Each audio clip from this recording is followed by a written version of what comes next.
Well, good morning, everyone. Welcome to the keynote speaker session of the annual Parkwood Institute Research Day. My name is J.B. Orange. I'm a professor in the School of Communication Sciences and Disorders at Western University. That's a graduate program for audiology and speech-language pathology. I'm also the scientific director for the Canadian Centre for Activity and Aging. I'm the facilitator for this morning's keynote speaker session. Our keynote speaker today is Dr. William McElroy, or Bill McElroy. Bill received his PhD in neuroscience from the University of Guelph, and then completed a postdoc research fellowship at the Center for Studies in Aging and Sunnybrook Research Institute. He then did a 10-year period of time at the University of Toronto in the Department of Physical Therapy, where he held the Canada Research Chair in neurorehabilitation. Shortly after that 10-year period at the University of Toronto, Bill went over to the Department of Kinesiology at the University of Waterloo, where for a period of time, just more recently, finished being the department chair. God bless you, Bill, for that administrative duties. Bill is the principal investigator of the NIMBLE Lab, which is the Neuroscience Mobility and Balance Lab. And his research is based on gait, posture, balance in persons with strokes, neurodegenerative diseases, and acquired brain injury. Bill's also the co-leader of the Gait and Balance platform of the Ontario Neurodegenerative Research Initiative, or ONDRI. And more recently, he's also the leader of the remote monitoring, assessment, and gait balance platforms in ONDRI, or remote or at home, ONDRI 2. And he's leading research on wearables and technology in the assessment of movement and remote monitoring systems. Bill's going to let you know a little bit today about some of the technology related to remote monitoring and assessments related to mobility and aging. Bill will also give you a few instructions about Q&A sessions, and I'll help facilitate the questions and answering. If you have some questions, by all means, post them in the Whova board, and I'll monitor those as well as in the chat, because Bill's going to have some challenges with that. Bill's talk today is on mobility, activity, brain health. What can we learn from wearable technologies? So without further ado, let me pass it over to Bill. Take it away, Bill. Thanks, JB, for the introduction. I'm just going to share my screen and make this official here. I appreciate the opportunity today to come and chat. These are great opportunities, and certainly would have been ideal if we had a chance to do this in person, where we could have been a bit more interactive. Hopefully today we'll take a number of pauses and hopefully field questions along the way, and I'll do what I can to answer those questions. But I'll give you a bit of a framework for what the plan is today. I have no financial disclosures. This work is not supported by, or we don't collaborate in terms of development with any for-profit company. And this work has been funded by the Ontario Brain Institute, particularly in the support of ONDRI, the Ontario Neurodegenerative Research Initiative, NSERC, CFI for the equipment that we've used for our validation studies, and we've had some support from the University of Waterloo Research Program in Aging. The format, I sort of laid this out as maybe 3 parts, just to give us a bit of a pause between different sections, and maybe that's a window of opportunity to pause and ask some questions and see if I can answer them. The first one, I'm just going to do a very general introduction to brain health and the links to modifiable risk factors. I am not going to spend a lot of time on here because the cohort and the group I know I'm talking to are experts in this area. So I'm really using this part 1 to introduce the focus for our wearables, those areas that we think are particularly important to measure in a community setting. Then we'll pivot from there into section 2 to some basics for remote measurement, including a bit of a primer on some of the sort of core sensor technologies that are sort of the foundation for the approaches we use.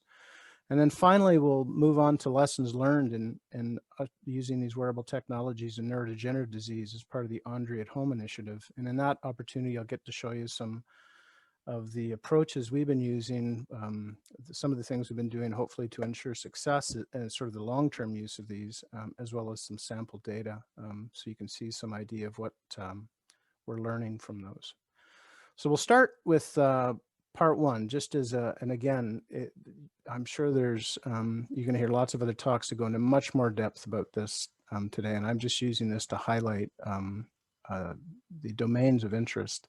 And I always sort of, every time I do a talk in this area, I hunt for a good definition. And I've always struggled in the brain health one. There's so many different definitions, but I've liked this one, a recent paper by Wang et al.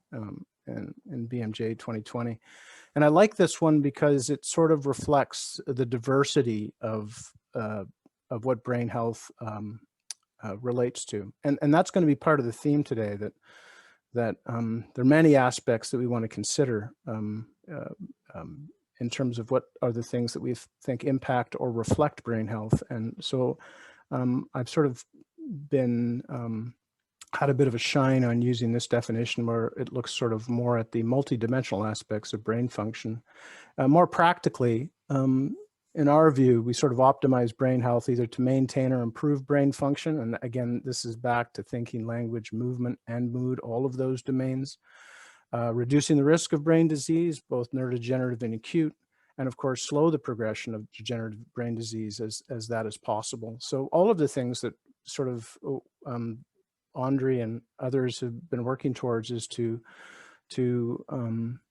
head in this direction, to identify strategies, measures, methods, and approaches to optimize brain health. I'm going to focus on a few domains, all the factors that can contribute to brain health. I'm certainly not touching on this today, but I'm going to touch on a few themes. Sleep, and this is in me representing a lot of the work from others, in particular Andrew Lim, who is certainly our expert also in the CCNA in terms of sleep and wearables for sleep. Social engagement, Angela Roberts, who's a close colleague, internationally known for her work in speech and language, particularly as and our ties with her work on wearable technologies in this space. So I get to talk a little bit about social engagement and speech. Physical activity, of which many of you will have a connection to, of course, in terms of the link between physical activity and brain health. Sedentary behavior. Mobility, which I'll talk again about, and this is done in close collaboration with Manuel, who, of course, everybody know well. Him and I co-lead the mobility aspects of this inside the Andre. And then cardiovascular, because the important links between vascular health and brain health we are interested in. And Rick Schwartz, we sort of lean on there. And all of this sort of activity I'm going to talk about, I'll be talking about things I know little about and pretend I know a lot about, but it's on the backs of all of these other people that I'm speaking. So first of all, let's just speak about sleep and dementia. Many may know about this, but these are some statistics about the important association between sleep volume and sleep quality and dementia. This idea that, just going to pop up a pointer here. This idea that older adults, many have sleep apnea and many have insomnia, in turn relates to higher risk factors for people with sleep apnea, higher risk factors of dementia with people insomnia. And then in terms of sleep total volume, sleeping less than 5 hours, having a 2.6 times risk of dementia, reinforcing this important association between sleep and brain health. And sleep fragmentation is a particular measure that that I'll talk about a little bit later, not just the volume of sleep, but fragmented sleep. And in this particular case, we'll talk more about this later, but actigraphy in this period, this is the sleep period in here. And you can see there's essentially simply more activity representing fragmented sleep. And this index of sleep fragmentation, which is possible through accelerometry, has been connected with higher incidence of Alzheimer's disease and more rapid cognitive decline. And again, courtesy of Andrew Lim and his work in this space. So it's not simply about the volume of sleep, but it is about sleep quality. In the space of that Ange Roberts brings expertise to our group is on this connection between social connectedness, social engagement, and dementia. And there's compelling evidence of the connections between loneliness, social connectedness, and dementia. the fact that the reverse is true, that lower loneliness scores, higher social connectedness are associated with exceptional aging.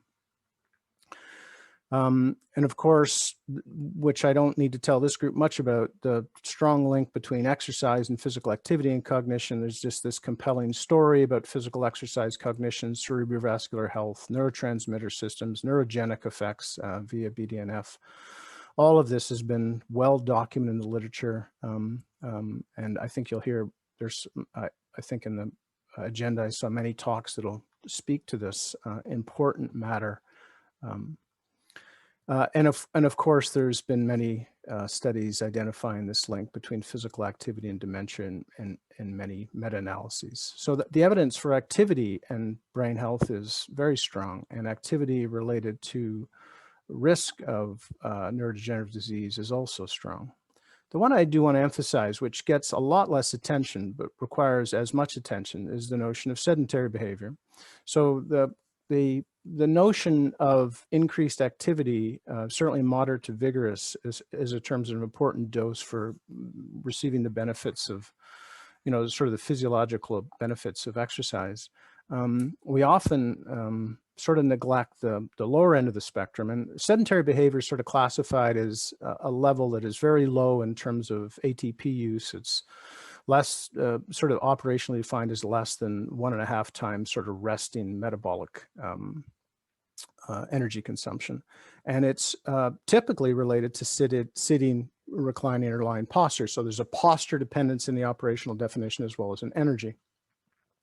And the important part of this is that while moderate and vigorous physical activity are considered important in terms of brain health, we'll show in a minute that it's also important to minimize sedentary behavior. So it is possible to have high levels of moderate and vigorous activity in terms of meeting guidelines, but if you simply replace the rest of your day with sedentary behavior, they actually begin to cancel out. So there's sort of two matters at hand: promoting an increase in moderate to vigorous activity, but also minimizing the time for sedentary behavior. Whoops, wrong key. So sedentary behavior has been shown to be independently important. It is independently a risk factor for mortality, independent of moderate to vigorous physical activity. It appears to be negatively associated with cognitive performance. It has been demonstrated to be associated with changes in neurochemical structure, medial temporal lobe thickness, in a study by Siddharth in 2018, and an important connection between brain health and its linked to poor glycemic control in people who are more sedentary. So there is a compelling body of evidence to reinforce the idea of attention to sedentary behavior.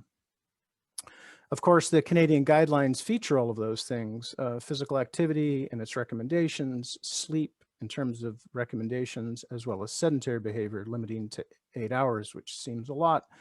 But I'll show you in a bit, when you see some actual data, 8 hours then starts to seem like a little. 7 to 8 hours of quality sleep, and moderate to physical activity, 150 minutes plus other parts of programs, muscle strengthening and balance training for older adults. The last thing I want to mention is this link between mobility and brain health. And this is an area that certainly Manuel's led in, and I certainly have a great passion for in terms of my interest in mobility and balance. And while brain health is often linked to cognitive function, one wants to remember that gait is a cognitive task as well. It has a motor component, but it's a cognitive task. And there's strong links between gait quality and neurodegenerative disease in terms of the quality of gait and its control. And there's compelling evidence of the importance of walking dementia, falls, and cognition in the work from Manuel Montero Dasso that I've mentioned several times, sort of leads in this space. And he has several studies identifying this important association using dual task paradigms to probe this coupling. And of course, at the root of this is this important matter that it is likely sharing many of the similar brain networks because of many shared elements or substrate of gait and other cognitive tasks. So this work continues to accelerate. The evidence here is quite compelling about viewing gait as an important, not only an indicator or risk, but also as a sort of marker of cognitive function. And more recently, just very recently, Federico and his lab, and Manibal's lab, published work identifying gait variability as a mark of cognitive cortical dysfunction that links to Alzheimer's disease dementia. So there's these strong associations, not only with respect to the control of walking, but also its link to cognitive function. And when one reflects on gait, there is considerable cognitive demand in natural occurring walking. I mean, navigation is fundamental to daily walking, both micro, which is obstacle avoidance and affordances, to macro, the wayfinding. The transitions you make in terms of motion, direction, speed changes, vertical transitions, and sit to stand are all cognitively demanding. And then the sensor motor control itself has many cognitive challenges, including what appear to be quite automatic things, limb placement and dynamic balance control. So automatic that they're often sort of disregarded as being heavily subcortically controlled, which there is a subcortical control component to it. But in the world that I spend a good half of my other life, which is sort of the neuroscience of gait and balance, and what I can tell you is that even things that are extremely automatic, like balance control, there is a rich and active cortical network engaging many of the areas that we would see in sort of complex motor tasks with heavy cognitive function, with attentional demands and a lot of frontal lobe activity. And the work from Jesse in our lab has been working on sort of network connectivity models. And again, this is for standing still. So there is this strong connection between mobility, and this later is going to be important in terms of the important links between the activities that we participate in daily life and its potential link to brain health. So sleep, activity, sedentary activity, social connectedness, our social engagement, and mobility and gait are these areas that are sort of highlighting today. And I think one of the messages that I'd like to share, there's a lot of us sort of work in these spaces, and I did before I sort of came to Andre. I had my tunnel, I had my gait and balance focus. And when I landed in Andre and I got an opportunity to work across this broader spectrum, I became increasingly excited about the opportunity to begin to bring together more of these domains and collect them concurrently and understand the interactions between these. So I think that the understanding that we'll gather from the determinants of brain health and markers of brain health are going to be much better informed by concurrently collecting this data as precisely and accurately as we can. And it is this associations between these interactions between these domains, as well as others, the other factors that we know to be important, which I think are going to be necessary to get us to improved and more personalized recommendations, because it is not populations we work with today, it is individuals. And some of the data I'll show you later on, it's such an individual profile of what patterns look like in a day that tailoring these in terms of recommendations will be important. Of course, the other thing that's common among all the things I've shared with you is the importance of assessing these outside the clinic. So all of the things I've mentioned to you are things that are difficult to simply capture in a clinical setting. They are aspects of your life that are best captured continuously. Tracking sleep in your own circumstances in your own bed. Loneliness and social connectedness, of course, is something that practically is better assessed in daily life, as is gait and mobility, activity, and exercise. So the link between the things I'm talking about here and remote collection then becomes obvious. Now, I'm cognizant that I have an hour and 15 minutes, and just to warn you, I don't know, I now don't have a clock. I should have been smarter about this, JB. I should have kept an eye on things. I can pause here briefly and field anything related to this. We're about to leap into the remote measurement and the technology. There may be more questions of interest there, but if anybody If anybody wanted to fire up something for JB, I certainly would attempt to answer it, or I can slide into the remote measurement and pause at places around the remote measurement. We're going to talk about some of the technologies and the applications. Bill, I've been monitoring the chat room both for the Whova as well as for Zoom, and there's nothing at this point. So, Okay. and there are still people, right? Still yeah, people yeah, here? you got Just checking. yeah, you have 100. We're Okay, good. I was just worried that it was just you and me, JB, Yeah. but it's Nope, okay. we're good. Okay. You're 20 minutes in, so that's good. That's 20 minutes in, good, because I have 105 slides, just so you know. So, but fortunately, I'm 24 in. But although some of the ones I'm going to get to will be a lot slower, so I'll try to stay on time here. You're good. Okay, well, let's slide into the conversation about the remote assessment, and I'll start by saying sort of why a lot of people are headed in this direction, and sort of the advantages to this, and then some of the potential disadvantages. So certainly in one of the things that we're particularly concerned about is the historical reliance on self-reporting, notorious in terms of how good it is for different domains. It's something that if we can objectively capture the same data in other ways, we might be able to resolve such things. In the face of COVID and beyond, we imagine that some of the remote systems, and I'll talk about the Hands Ontario protocol coming up as our next initiative out of Andre, but hopefully maybe potentially reducing the burden of clinic visits down the road. Whoops, clinic visits down the road. We think we might improve some of the health and disease tracking metrics, that if we can track things over intervals that are much tighter rather than sort of every 6 months at a clinic visit, which might lead potentially to better markers and early detection of changes of state. We certainly think there's an opportunity here for evaluation of treatment. There's several places we've been working in this space, but certainly compliance to exercise programs, issues of medication and sort of short-term effects of meds. This is a particularly important case in Parkinson's, sort of tracking treatment efficacy and sort of daily variations of L-DOPA, but there are other applications for that. And of course, this information can help guide healthy behaviors of users as well. So there are a lot of advantages to remote collection. The one that, for our purposes, is sort of important, because we know these measures are important. If we want to capture them in daily life, the self-reporting has sort of been the gold standard. But there's sort of convincing evidence of sort of under and over reporting depending on the measure. So sedentary behavior, not terribly surprisingly, is tended to be underreported by people. Activity and volume intensity is either overreported or is highly variable depending on somebody's activity level. Self-reporting details of sleep only moderately associated with objective measures, and certainly sleep quality is very difficult for someone to evaluate.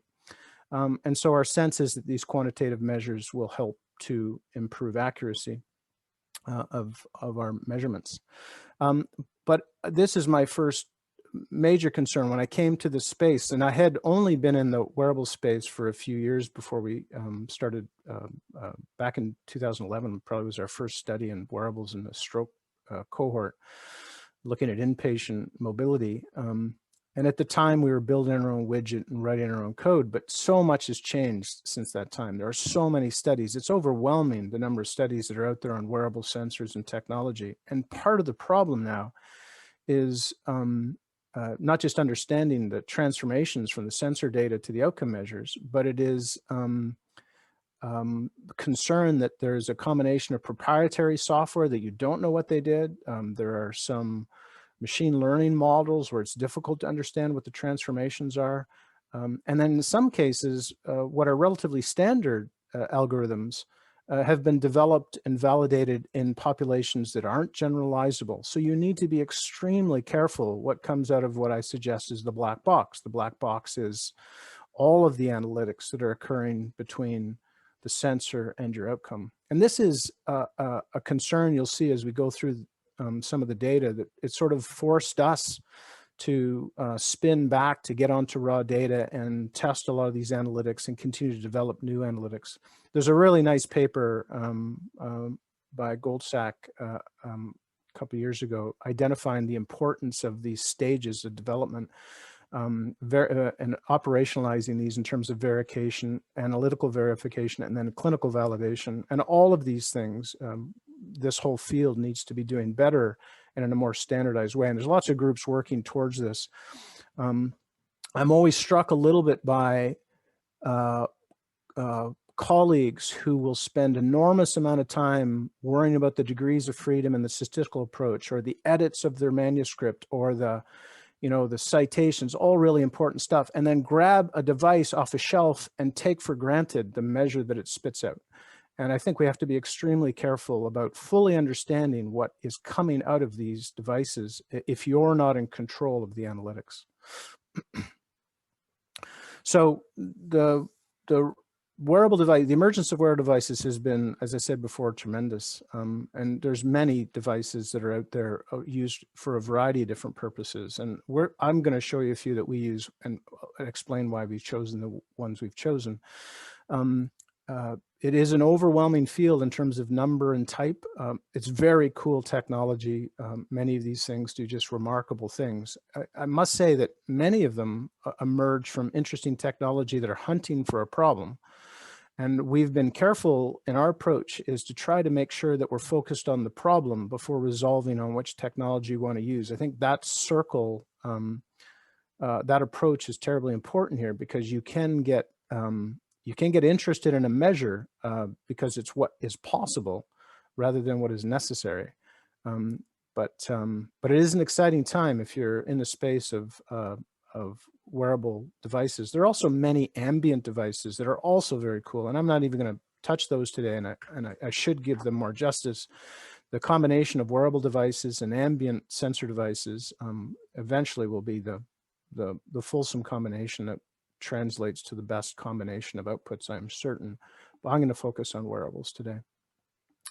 And even if you know what the problem is, it's not easy to know which device. There's so many different devices, so many different watch-worn sensors, and we really want to avoid oversampling, like a separate device for everything: a sleep device, an activity device, a gait device, a cardiovascular. And we really need to find a way to consolidate measures, but from a subset, a minimum set of sensors.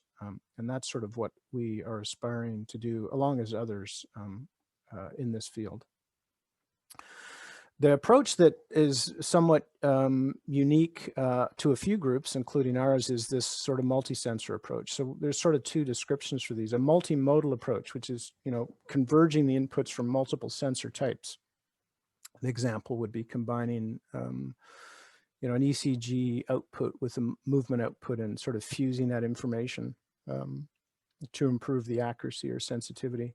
And a multinodal approach, when we use both of these together, would be that the device is worn on different locations. In this particular case, combining inertial measurement units on an arm and a leg profoundly improves the ability to characterize movement and understand activity patterns and activity intensities.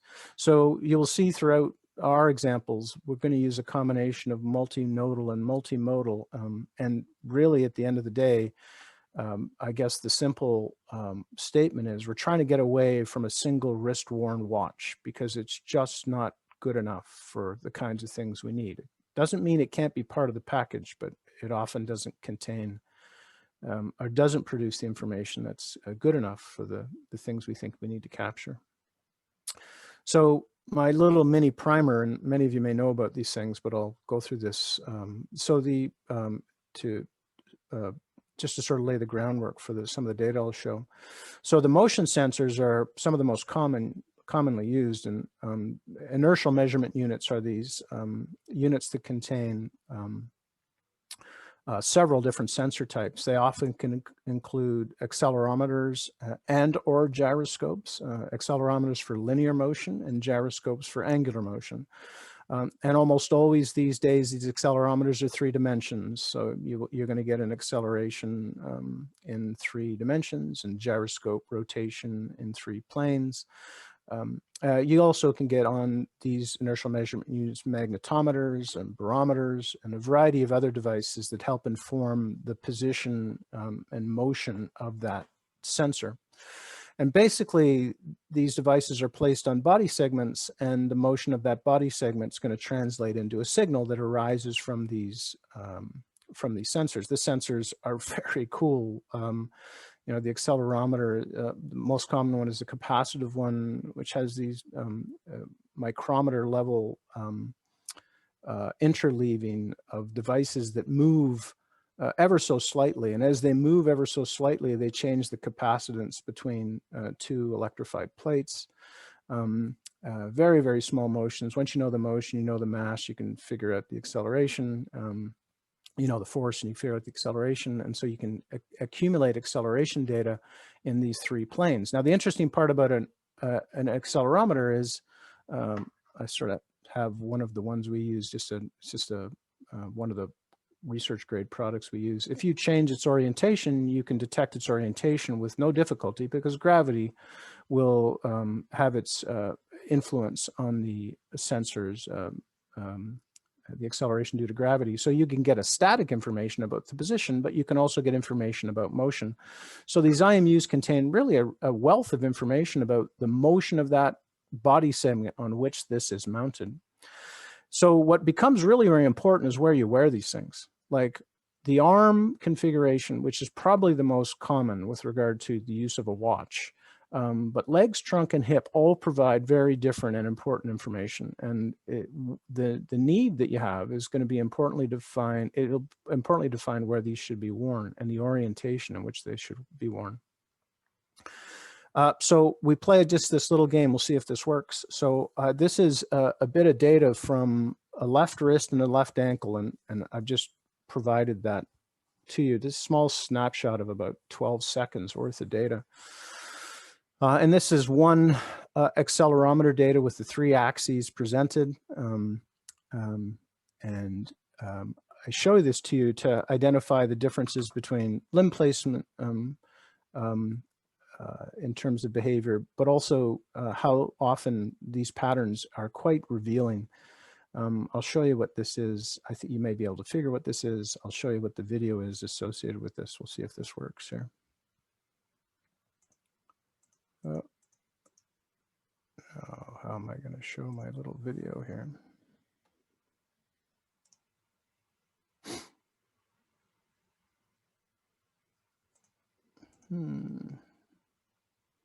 I've lost my video. Okay, well, I'm going to go back to just to describe to you. That's just someone walking outside. This is a footfall from the left ankle every time. This sharp is a foot strike. This is the stance phase, that flat spot there. This is the heel off and then the swing phase, and this repeats. And off the ankle, you can get a very detailed picture of gait characteristics. In fact, so well described that you can extract out spatial temporal characteristics, which are really important, as I said before, about using gait metrics and in terms of describing or understanding sort of mobility metrics as they might relate to brain health.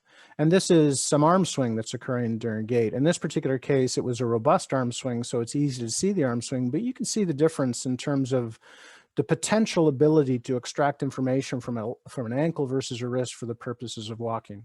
It is not uncommon for people to use wristwatches to do step counts and stuff, but it is the least effective site to capture mobility, as you could imagine, because of the degrees of freedom of the arm compared to the degrees of freedom of the ankle when walking. And we can extract considerable information from the ankle when one is walking. So I was going to play this game with you, but I'm just going to describe. This is another example of some data captured. This is 30 seconds worth of data. And in this particular case, it's worth noting there's the arm is in one position. You'll see it shift its position ever so slightly. I should have amplified this a bit. This is 1G, but there's a slight change in position of the arm. You can see these tonic shifts, and there's a dynamic motion right here, but this is a position shift. You can see the baseline. So it's easy enough to tell off these sensors that the segment has changed its orientation and position. And down on the left leg, you see this oscillating pattern, which is not walking. Though it's not walking because you do not see the foot strike, you don't see a stance phase. But given its rhythm, you would probably have predicted correctly that this is actually stationary pedaling. The arms are fixed. They move their arm in between to readjust their hand. I wish I could show you the video. And then this is just the oscillation of the legs during pedaling. So it is possible off the ankle for us to extract modality as well. And of course, this just amplifies the idea that the arms can be doing their own thing while you're moving your legs. And so there always is a risk of misinterpreting data depending on the node on which you're collecting the data. And finally, the next one, oh, that did work.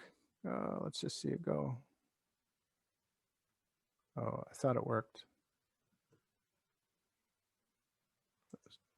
My group did these great little videos, and I'm going to spoil it for them. I won't be able to use them.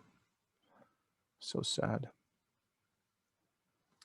I'm sure somebody out there with more tech savviness than me would know how that is all going to work. And here's a complicated one. I have no idea about how you'd ever figure out what this is. But in this particular case, it'll be hard for you to tell, but in this orientation, we know that the shank is vertical. And therefore, they're either sitting with their knees at 90 degrees or they're standing. We end up knowing they're standing because of what the trunk and the arm do, but someone is standing. They slide their foot a little bit here. And their arms are busy. So this is an activity of daily living from a standing position. And in fact, what it is, we'll see if it actually goes. Well, sadly not.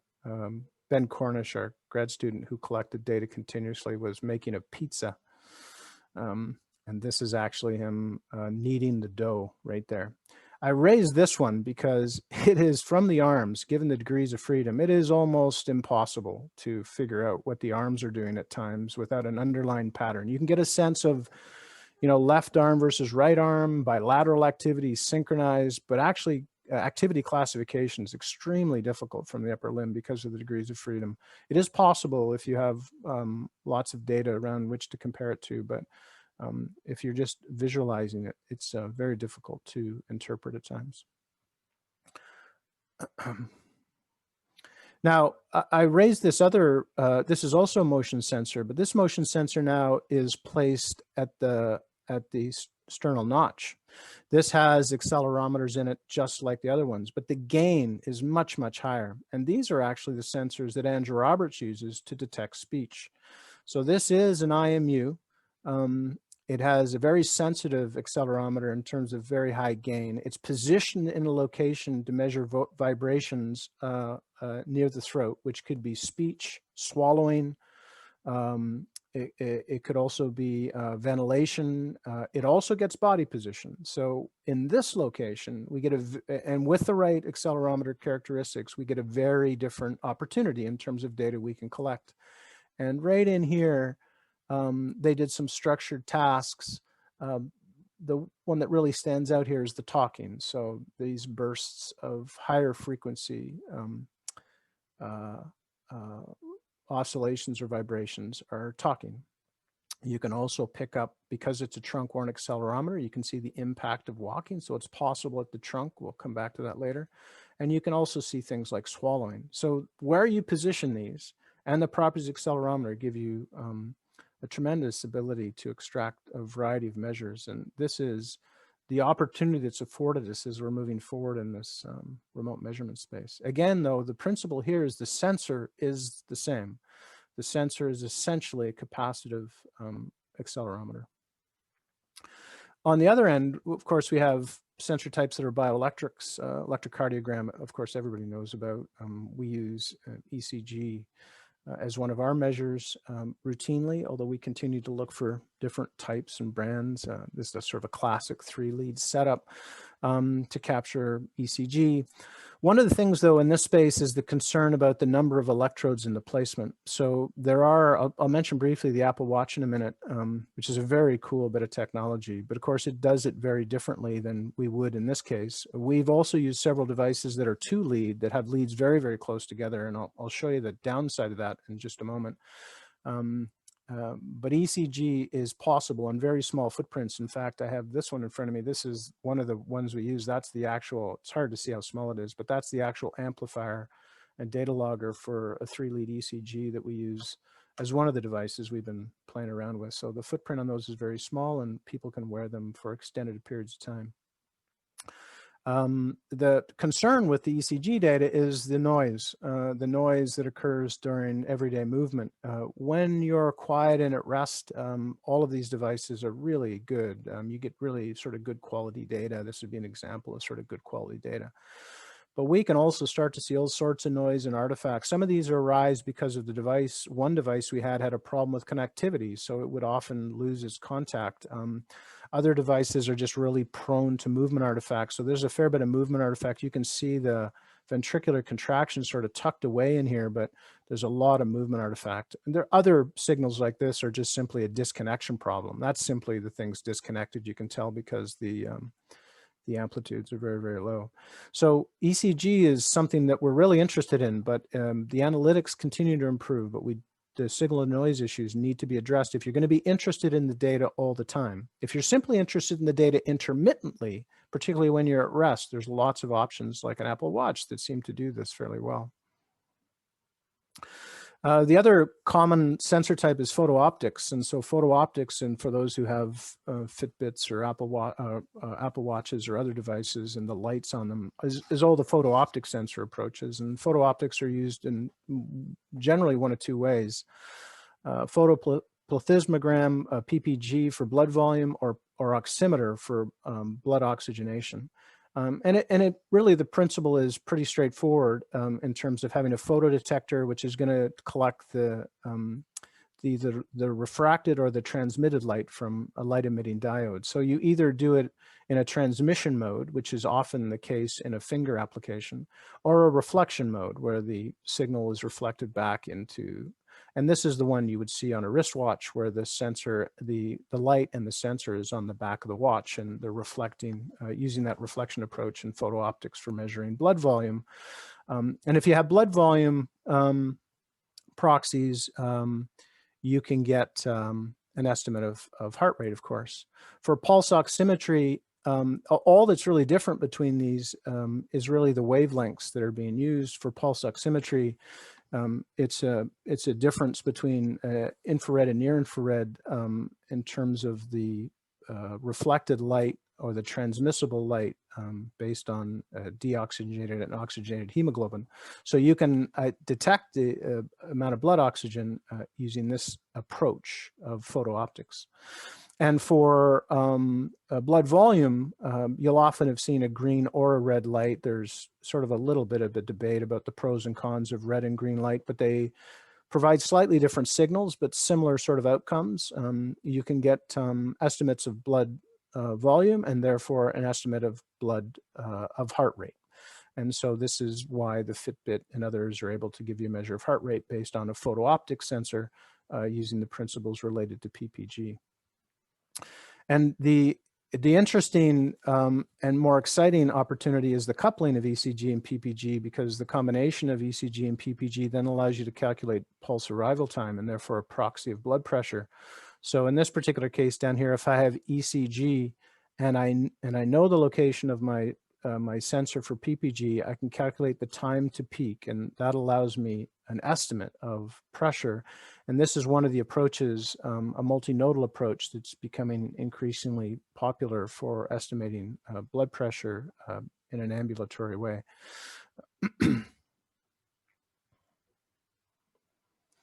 So this is the example I just shared. Is we had been working with colleagues with Ange on a multimodal approach, a multinodal approach, which had one on the chest and one on the finger. There are other versions of this in which they were using this, as I mentioned before, in part to capture estimates of blood pressure, but they would also get oximetry off this chest-worn one. They would get ECG. You can see down here, there's estimates of pressure. There's O2. They get information from this sensor in terms of, I mentioned before, in terms of airflow, so snoring, nasal flow. It's used often for sleep and more detailed sleep analysis, and Andrew Lim has been using this sort of multinodal approach in some of his more recent studies. So there's some real interesting opportunities for this technology, especially in sort of vital sign and physiological measures. just a quick note about some consumer products. So the Fitbit then contains a few of these sensors we've talked about, principally accelerometers and gyroscopes, three-dimensional, placed on the wrist, and therefore attempt to infer behavior characteristics off the wrist. And it has an optical for PPG for heart rate. It also has other things like barometer for measuring altitude and that sort of stuff. But it are these measures here that are used to define characteristics of movement and bouts of movement and the associated heart rate that's on a Fitbit. The very cool Apple Watch has much more. It has accelerometers, gyroscopes, has ECG potential, we'll talk about in a minute, it has PPG. There is a new version coming out with oximetry. I'm not sure if it's engaged now. One of the things that's very cool on the recent Apple Watch is the GPS option, light, temperature, and other things. But at the end of the day, the core measures that we would be interested in off an Apple Watch would be those IMU components and these measures from PPG, ECG, and or oximetry. The GPS is one I won't spend much time talking about today, but it is something we really think is going to be important for mobility, in addition to the gait characteristics, but actually actual mobility in terms of volume and engagement into the community. It's something that we think others are using this, and it seems quite a useful tool, and devices such as an Apple Watch may be a footprint for some of this in the future. The ECG, however, is, as for those who know, is the electrodes are here, one on the back, and the other is the crown. So the way you get an ECG is you basically close the loop. One electrode is basically wrapped around this wrist, and the other basically is virtually around this wrist, and you close the loop by touching it. So the only time you're going to get good quality ECG in this particular situation is at rest, quiet, making sure you're contacting the crown with your digit. Now that's very cool for intermittent ECG, it's very good, but our aspiration is for continuous ECG. And so in this particular case, this wasn't going to help us in that particular situation. And then it also has the problem for us of being on the wrist to try to characterize movement and gait, which remains for us a wrist-worn device, is problematic in some spaces. But for things like sleep, great promise, and for things like some vital sign assessments, it has certainly good promise. We reviewed a bunch of these consumer and research grade as we got started into this. Spent a fair bit of time trying to figure out what was going to be usable for us, and in the end of the day, we sort of landed on some limitations that were going to keep us away, at least from the current consumer products. I think they'll evolve and things will change, but really we needed access to unprocessed raw data. Part of this is about creating new analytics from sensor fusion of multiple sensors, we think. And if you can't get access to the raw data, unprocessed raw data, that would be a problem. We also, many of these devices, in order to manage storage, compress data, so they compact it into smaller time intervals, so you're not going to get access to the raw data, and so you sacrifice temporal resolution. Now we're talking about gait characteristics. We want it on a millisecond resolution, and so unless I can get returned to us the IMU data with precision, most of these devices don't currently support a multinodal, though some are starting to. And the proprietary software always gave us a bit of anxiety. We could try to validate it, but we often had some modest success under the situations we were testing. And the last thing is, some of the commercial devices were stuck with the measures they offer rather than the measures we want. And this is back to having access to the raw data. There are measures we want that these technologies don't provide. So we've ended up on a slightly different approach. We're basically device agnostic. We don't really care what the device is as long as we can have these features: access to the raw unconditioned data, extended wear time. So right now we're 7, looking out to 14 days. Hopefully, eventually this would be much longer than that. We have a combination of data logging and data transfer that we're interested in, but it needs to have a reasonable battery life. We don't want people having to deal with this. This is really critical to our success in early days, is we really don't want people to have to engage with this technology very much. They need to wear it and leave it. And that's been our approach. We need robust sensors with necessary signal quality, gain, and sample rate. And of course, a multi-sensor solution, which we think is going to be essential. These are the reasons we've landed on the devices. In order to do that, we've had to cobble together a set from research grade tools in the early days. But I'm sure new technologies will come which will help improve things for us as we move forward. And before we take maybe some questions in that space, the approach of raw data gives us an opportunity to look at data across scales. I mentioned this before, all the way from millisecond. We're sort of in this window right now, millisecond out to a week, but the obvious plan would be you'd want to have the approach to be tracking patterns and change over a much longer scale than just a week or two. This technology needs to support months and years sort of assessments, not necessarily every day 24/7, but intermittently, potentially, weeks at a time and that sort of thing. But the real value here is to also be down at the millisecond level. There's something we've been interested in, and there's a group in Waterloo, Rich Hewson's group, and works led by some of her students. Laura Fitzgibbon was working on transitions and vascular changes, orthostatic hypotension, and we're particularly interested in those transient events too. So if you're interested in a cardiovascular response during a transition, you need to be in the millisecond and second zone to capture that event and to capture those periods of time. And at the same time, we want to be capturing patterns of activity, binaural rhythms. So we need to be out there. So you need the data to afford that spread of timescales. So this then is kind of what it kind of looks like when you get access to the raw data. This is 7 days worth of data off one leg-worn sensor. The striking thing about this data is struggling to find periods of sleep. This is someone who does not sleep very well. I'm going to highlight sleep problems in more detail. There's a sleep bout in here, one in here, fairly fragmented. But the main point here was this is 7 days worth of data off a leg-worn accelerometer. And if you zoom in, I've zoomed in here to 20 hours of data. And now you can see the period of sleep. You can see the temperature fluctuation. But this person is getting up at night and walking at night often. So this is highly fragmented, and not just fragmented turning into bed. This is getting out of bed and walking. This is important for those people interested in mobility, transitions, walking in the middle of the night, characteristics, fall risks. That's all really important for us too as well. But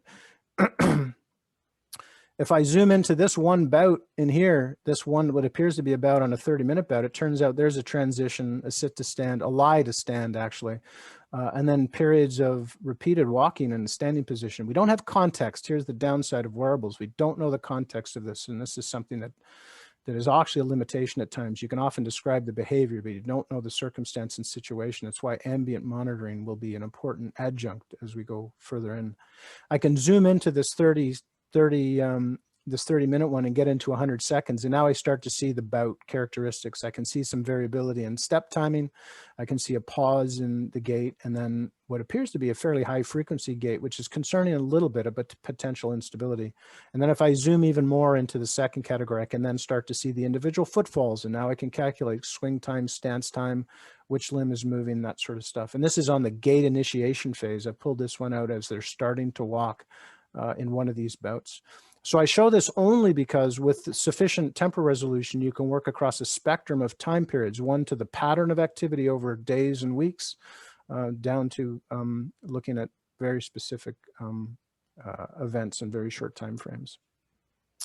So we could certainly pause after this one for questions, but we think there's a significant opportunity to assess activity, mobility, sleep, and social engagement in daily life using combinations of these sensors. Those are critical activities or behaviors we think that are going to be important to help advance our understanding of sort of changes and risks in brain health. The related technology is really grounded in some basic foundational sensor technologies. So sensor technologies are really, even though new ones come out on new inputs, the standard ones are pretty common to most devices. So what is detecting things is really not so different.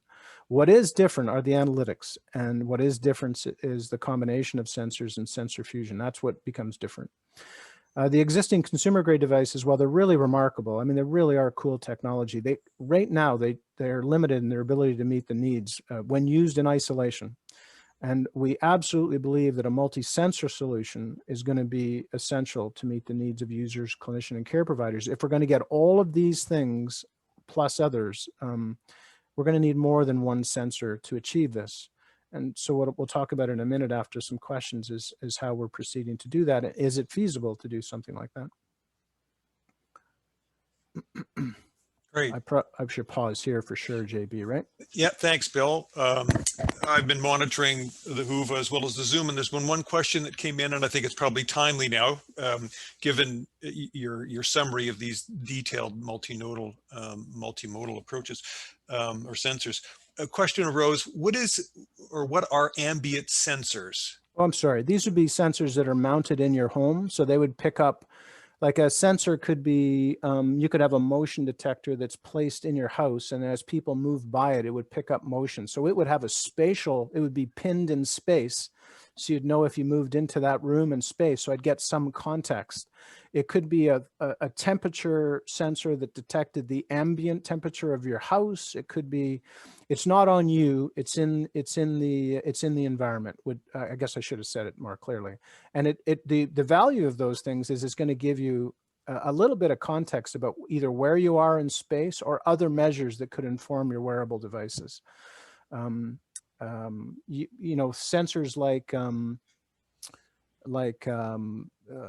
I don't have one, so I never know what they're called, but the ones that talk to you at home, whatever those things are, like Alexa, those things. So those are essentially ambient sensors. They're capable of detecting sound, temperature, and other things. That's an ambient footprint. And the data that's collected from that, I mean, arguably for social engagement and stuff like that, you could argue some ambient sensors carefully placed and certain will give you a sense for that. But the challenge in interpreting ambient sensors is who's the data from, right? Is which person contributed to that data.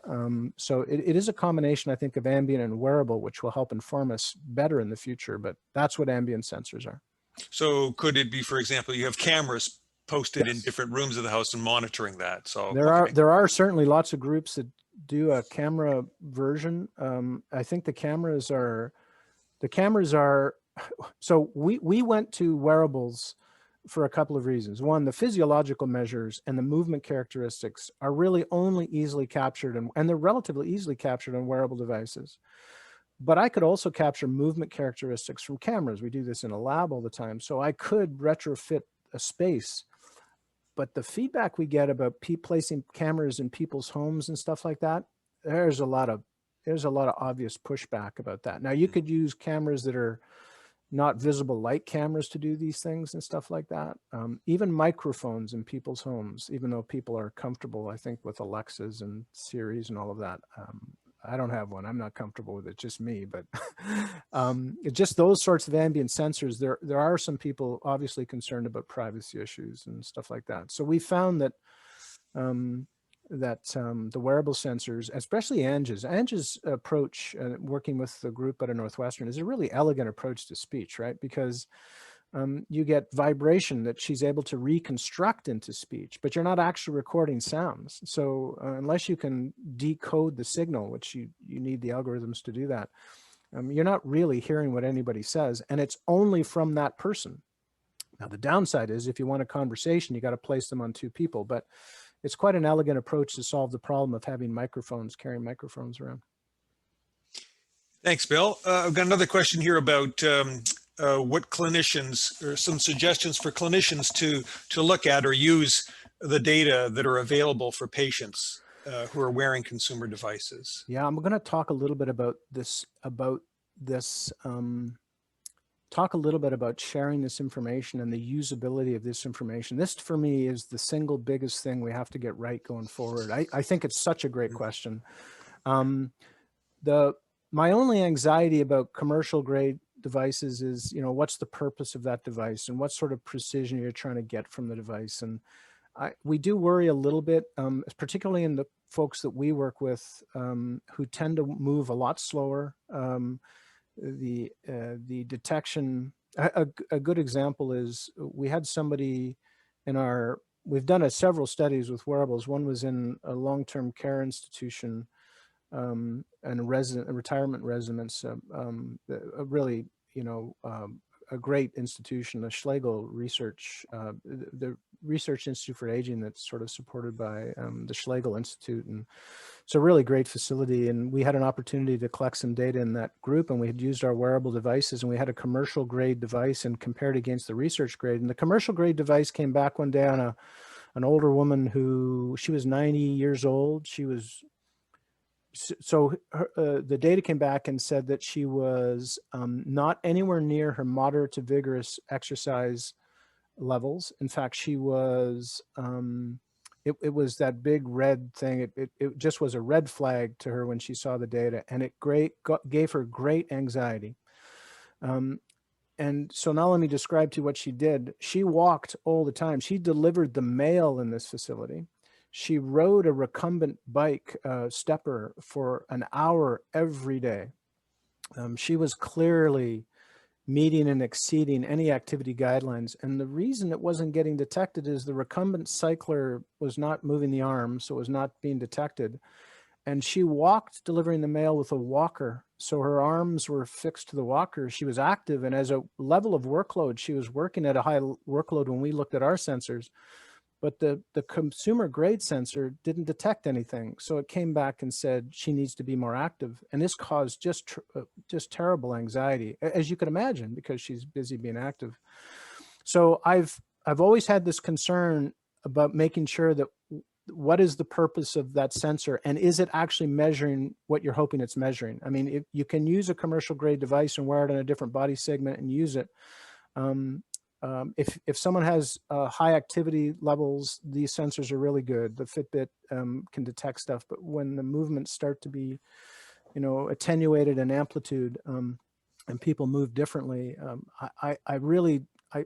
it's not that I think the technology is great, but I have great concerns about the validity of the data.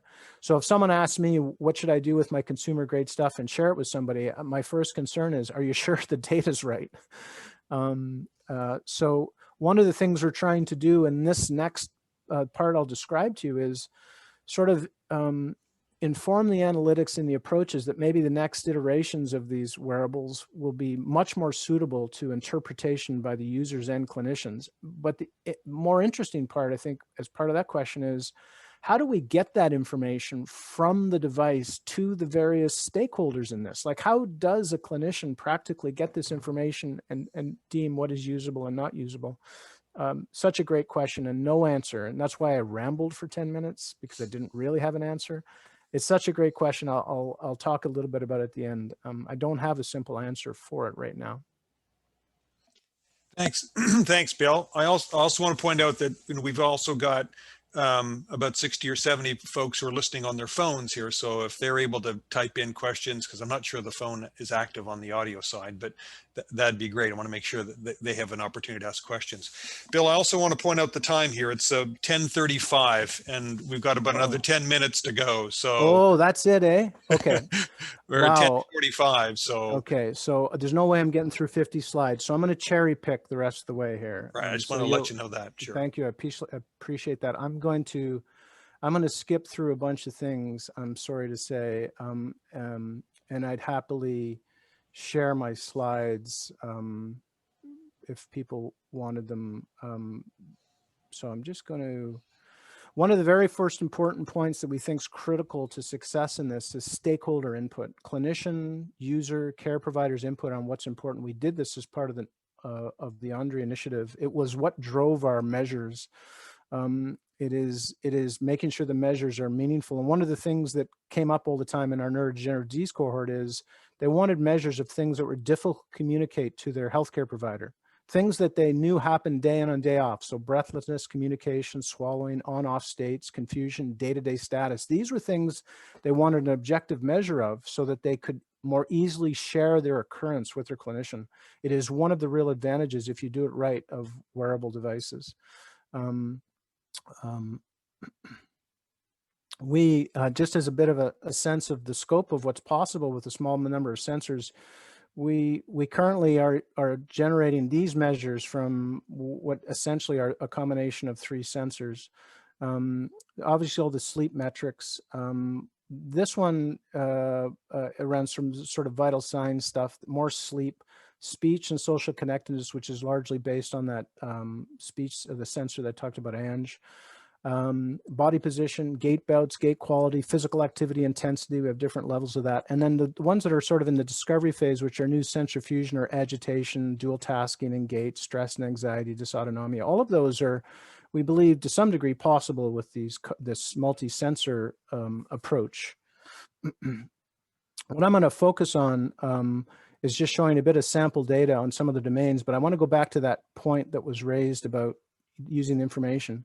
We have been, and most people have been tucked down in here, capturing the data and converting the data and presenting it largely back to researchers. The products, consumer grade, have been getting data back to patients, but this is the area where we really need to elevate both research and activity about how is the data presented back to people in terms of its usability, its form, its structure, its context, and then what do people do with that data? This all involves sort of education, behavior change, self-efficacy, practice and policy change. I mean, it is one thing to have all of these devices kicking out reams and reams of data. It does nothing if it stops here, which is my big concern. I don't want another device sitting on a shelf collecting dust after we're done. We need to get to the point where people are actually using this data, and part of it is about how we present it. And this is an open question. I talked about a minimum data set. We've oversampled to start with. We've started with 4 to 5. Our first studies involved 5 sensors, 1 on the chest and 4 on each ankle, 2 on an ankle. We've used a variety of devices along the way, some inertial measurements and some of these physiological ones that I've mentioned. Our REMIND study, I'll show you a bit of data for, was our first neurodegenerative disease cohort. But we've been doing long-term care, older adults, and others with a similar approach. The REMIND study has a comprehensive sort of assessment battery, neuropsych, neuroimaging, molecular and neuropathology, genomics, gait and balance. But as part of it was this sensor suite of wearable data over a 7-day period, a week-long period. And as I mentioned before, the analytics pipeline is actually fundamental to this. This is the key part of this, transforming this data into what we consider to be viable. And we're working towards an open source analytic pipeline, which we hope will actually be all available in the next couple of months, where anybody who has a device can run it through this pipeline to get some metrics out of it in a way that's sort of freely available. The first thing we needed to do is deal with this non-wear issue. I'll just show you this. This is about analytics now. A lot of this is going to be about analytics. There are some non-wear algorithms out there, but you got to know when they don't wear it so you don't confuse it with sleep or sedentary behavior. And here's an example of 4 analytics. This is actually 7 days worth of data. Various measures. Non-wear data is characterized by a bunch of features. The gold standard is a combination of the Zoo and the Van Hees, and you can see the yellow and the purple are periods of time in which they've said it's non-wear. The green is actually periods of non-wear. So you can see that actually the analytics aren't always successfully capturing the non-wear periods, which is problematic. Adam Vert in our lab has developed a new analytic which takes advantage of the temperature of the device, which is really important, and he's improved that tremendously. Here's an example where the Zoo algorithm detected non-wear often, and it's because this person was very inactive. So this is an example where the analytics, while everything sounds great out there, and you grab something off the device and you use some of these analytics, you really have to know, are they working, are they not? So in the non-wear data, this message is about ability to have multi-sensor wear. So these are neurodegenerative disease patients, Parkinson's, ALS, FTD, ADMCI, or cardiovascular disease. And the scale on this is 6 days. There is one person who, for a third of the time, had removed 2 or more, and you can see it. They basically removed it for basically 1.5 days. There was a couple others that removed them for certain parts of days, but most of the people were wearing these, with some people never taking them off for 7 days.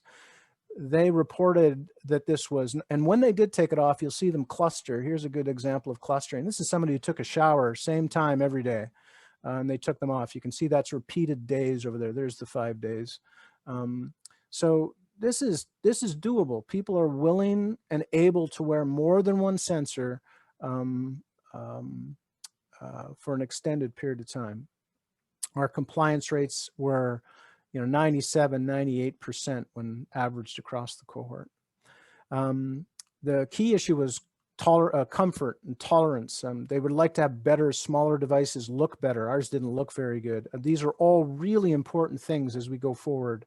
The user needs are critical to ensure success in this. And so continually to get feedback about this remains an important part of these projects. For sleep, accelerometry can be successfully captured with a single wrist-worn one. And as I mentioned before, you can get inferred sleep fragmentation and diurnal measures of rhythmicity. And here's an example of Remind data for all these people. And it looks, wow, everybody's sleeping and doing really well. But what you have to zoom in on, and I'll show you, is highly fragmented sleep. All of these little breaks in there, when it's up, the probability for sleep is high. When it's down, that means fragmentation. And I defy you to find anybody in this cohort who's not heavily fragmented in their sleep. Some people with very little sleep, on the order of 1 or 2 hours. So the volume is down and the fragmentation is really high in all cohorts. Activity and sedentary behavior. As I mentioned before, this separation is really important. This algorithm for measuring activity is really problematic in our eyes. It's a threshold-based approaches. So basically, this is the acceleration profile that occurs. And you, based on studies that standardize activity against acceleration, you try to place a threshold. So the threshold here at this level is for light at this level. Anything above it would be light. Anything above this line would be moderate. Anything above here would be vigorous. And this is the way to classify. Where these cut points are now define the categories, and how those cut points are determined becomes absolutely critical. And our lessons learned off this is that you can have significant variation based on how the cut point is determined. And we are unconvinced that many of these are as accurate as, for our cohort, they're not very, we don't think they're terribly accurate. And this is particularly important in the sedentary classification. The other problem with this is the issue of absolute versus relative workloads. I mean, for people that would prescribe physical activity, you would always aspire to a percentage of maximum. And these scales are often an absolute based. And this is where if you don't have the right cohort by comparison, you can be assigning cut points which are not appropriate. And of course, a single body-worn sensor can't capture body position. And you'll remember that sedentary classification said sitting, recumbent, or lying. Right now, these classifications aren't dependent on body position, and they should be. So the cut point classification, simply by changing the cut points, 2 different methods, light activity was 736 minutes a week different, and moderate 107. Remember, the guideline is 105 minutes, 150 minutes. We can see a difference in 107 minutes across our whole cohort simply by having a different cut point. Both validated cut points, just done slightly differently. And this affects not only moderate physical and light activity, but affects sedentary behavior, different approaches, same data, different analytics. Here's the data I want to just pause on a little bit, and then we'll scoot to the rest, and I'll try to stay on time here, JB. So here's data from Remind highlighting sleep. Sleep's in blue. I've put on top here, on average, the proportion that should have been presented based on guidelines. So 7 to 8 hours for sleep, 8 hours or less. So it should be this or less. This is the maximum for sedentary in the gray. Light activity then should fill this up. And the moderate to vigorous, which is what the guidelines are based on, 150 minutes, is that. Well, if you look down at the green, there's a number of people who hit their green. There's a number of people hitting, not everybody. There's a number of people who don't hit their mild to moderate levels of prescribed. But look at the gap in sedentary. The sedentary behavior here fills most of the day, well outside the 8-hour limits and tolerance. Now, there's 2 reasons for this. One, it could be our cut points. It could be that we're misrepresenting sedentary behavior because our analytics in this core aren't right, and we're working towards to resolve that. And the other, of course, is it is true that the sedentary behavior is dominating the activity profiles of these folks, which is an important concern as a risk factor. So we need to move past a single sensor. We've moved on to including heart rate. If you include heart rate, it improves your classification. No surprise there, because heart rate is a much better proxy of workload intensity than acceleration off the arm. And this is just an indication of if you include heart rate, you improve the precision. Whoops. Bill, I'm sorry to interrupt at this point. We've reached the time of 10:45, and you've raised just the complexity, enormous amount of data, and all of the methodological and ethical issues related to this. It's just phenomenal. So I appreciate that. There are two questions in the chat, Bill. Maybe we could at least address those in closing. I don't know if you can see the chat or open those up. It's in the Zoom component, and you can read those questions, or I can read them to you. Let's see. One's from Kathy Gauthier and the other one's from Adita. Can you get those, Bill? I just see one, which is about Fitbit and Apple Watch. Is that the one you see? Yeah. Well, there's. Why don't you go with that one first, then I'll read you Kathy's. So I think the accuracy of the sensors for sleep off commercial grade devices are problematic at the best, because even though it's possible to incorporate physiological markers like heart rate and potential oximetry to help inform sleep quality, we're not sure what the analytics actually are on the Apple Watch. So the Fitbit and the Apple Watch have proprietary algorithms. When we put on our own sensors and use the algorithms generated by Andrew Lim and others, we do a much better job and different than Fitbit and Apple Watch. So I'd argue that what you're running into with the Apple Watch and even potentially the Fitbit is an approximation of your sleep, but probably at times very inaccurate depending on your behavior. So it doesn't surprise me terribly. Again, it's on a wrist, and it's sort of an isolated perspective of your movement and physiology from that location. Okay, thanks, Bill. The other question related to, I don't want to bite into too many other people's time, but the question from Kathy was using this technology, but for people with mental illnesses that are much younger, issues around social decline, medications that affect activity and weight. It's a really good question. It's an application that there's actually a Kanbind as part of Andre is using wearable devices, using Actical, and we're collaborating with them to help inform about things about sleep and social connectedness too. I think it's a really good application in that particular case. I think there's a lot of applications where these sensors could inform important measures. The key is making sure they're really unobtrusive. Ours really, you put them on and you don't pay attention to them. There's no dials. You don't look at them. You're not monitoring them. You're not trying to influence behavior. You're simply at this stage trying to collect some data. That might change in time, but and if people can not attend to them, then they're likely to wear them for an extended period of time, and then you can learn a fair bit about what that behavior looked like. Super. Thanks, Bill. On behalf of the planning committee and those who participated in the session today, thanks very much for a detailed walkthrough, pardon the pun, but all the sensors relative to mobility and activity and the complexities around all the issues you've pointed out, the multimodal, multinodal data collection, as well as the ability of researchers to get access to these raw data that really have millions and millions of components that add wonderful dimensions to our understanding of gait and mobility and aging. So thank you, Bill, for unraveling some of those complexities. I appreciate that. It's very kind of you to participate and share your knowledge on that. Again, thanks. I'm happy to share my slides, which I'll have a lot more if anybody wants it at the end of them. So Taryn, you can just let me know how I can share the actual content, the slides themselves. I'm happy to do that.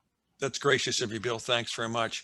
Again, a reminder to all of you, take a peek at the break, those files that we have posted for the welcoming and the summaries of the multiple levels of activity that have been going on at the Parkwood Institute of Research over the past couple of years. Again, thanks very much. Appreciate you all. Bill, again, thanks very much. And we'll connect with everyone at our next item on the agenda. Just check your Whova and we'll check on that. Again, thanks, Bill. Appreciate that. Everyone, have a good day. Thanks.